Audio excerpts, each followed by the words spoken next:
ओम नमो भगवते वासुदेवाय नमः। दोस्तों, आज के इस वीडियो में हम योगिनी एकादशी व्रत की कथा सुनेंगे। कथा सुनने से पहले सभी लोग बोलो विष्णु भगवान की जय।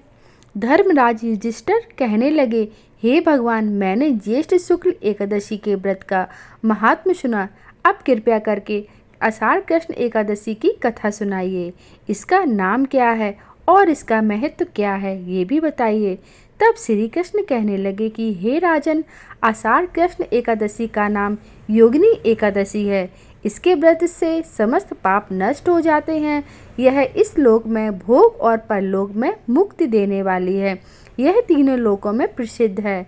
मैं तुमसे पुराणों में वर्णन की हुई कथा को कहता हूँ, इसे ध्यानपूर्वक सुनो। स्वर्ग धाम की अलकापुरी नामक नगरी में कुबेर नाम का एक राजा रहता था। वह शिव भक्त था और प्रतिदिन शिव की पूजा किया करता था। हेम नाम का एक माली पूजन के लिए उसके यहाँ फूल लाया करता था। हेम की विशालक्षी नाम की बहुत सुंदर सी स्त्री थी। एक दिन वह मानसरोवर से पुष्प तो ले आया, लेकिन कामासक्त होने के कारण वह अपनी स्त्री से हास्य विनोद और रमण करने लगा। इधर राजा उसकी दोपहर तक राह देखता रहा। अंत में राजा कुबेर ने सेवकों को आज्ञा दी कि तुम लोग जाकर माली के न आने का कारण पता करो, क्योंकि वह अभी तक पुष्प लेकर नहीं आया है। सेवकों ने कहा कि महाराज, वह पापी अति कामी है, अपनी स्त्री के साथ हास्य विनोद और रमण कर रहा होगा। यह सुनकर कुबेर जी ने बहुत क्रोधित आया और उसे बुलाया। हेममाली राजा भय से कांपते हुए उपस्थित हुआ।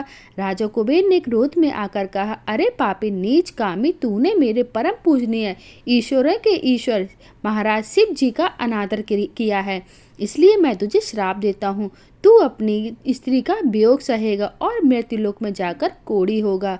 कुबेर के श्राप से हेममाली का स्वर्ग से पतन हो गया और वह उसी क्षण पृथ्वी पर गिर गया। भूतल पर आते ही उसके शरीर में सफेद कोढ़ हो गए। उसकी स्त्री की भी उसी समय अंतर ध्यान हो गई और फिर मृत्यु लोक में आकर माली ने महान दुख भोगे। भयानक जंगल में जाकर बिना अन्न और जल के भटकता रहा। रात्रि को निद्रा भी नहीं आती थी, परंतु शिव जी की पूजा के प्रभाव से उसको पिछले जन्म की स्मृति का ज्ञान अवश्य रहा। घूमते घूमते एक दिन वह मार्कंडेय ऋषि के आश्रम में पहुंच गया, जो ब्रह्मा से भी अधिक वृद्ध थे और जिनका आश्रम ब्रह्मा की सभा के समान लगता था। और फिर हेममाली वहां जाकर उनके पैरों में पड़ गया। उसे देखकर मार्कंडेय ऋषि बोले, तुमने ऐसा कौन सा पाप किया है जिसके प्रभाव से तुम्हारी यह हालत हो गई है। हेममाली ने सारा वृत्तांत कहकर सुनाया। यह सुनकर ऋषि बोले, निश्चित ही तूने मेरे सम्मुख सत्य वचन कहे हैं, इसलिए तेरे उद्धार के लिए मैं एक व्रत बताता हूँ। यदि तू आषाढ़ माह के कृष्ण पक्ष की योगिनी एकादशी नामक एकादशी का व्रत विधि पूर्वक व्रत करेगा तो तेरे सभी पाप जो है वो नष्ट हो जाएंगे। यह सुनकर हेममाली ने अत्यंत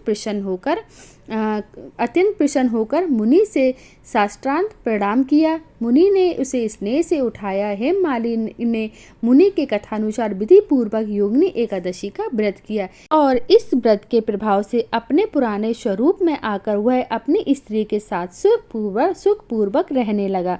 भगवान श्री कृष्ण ने कहा, हे राजन, यह योगिनी एकादशी का व्रत 88,000 ब्राह्मणों को भोजन कराने के बराबर फल देता है। इसके व्रत से समस्त पाप दूर हो जाते और अंत में स्वर्ग प्राप्त होता है। तो बोलो विष्णु भगवान की जय। हर हर महादेव।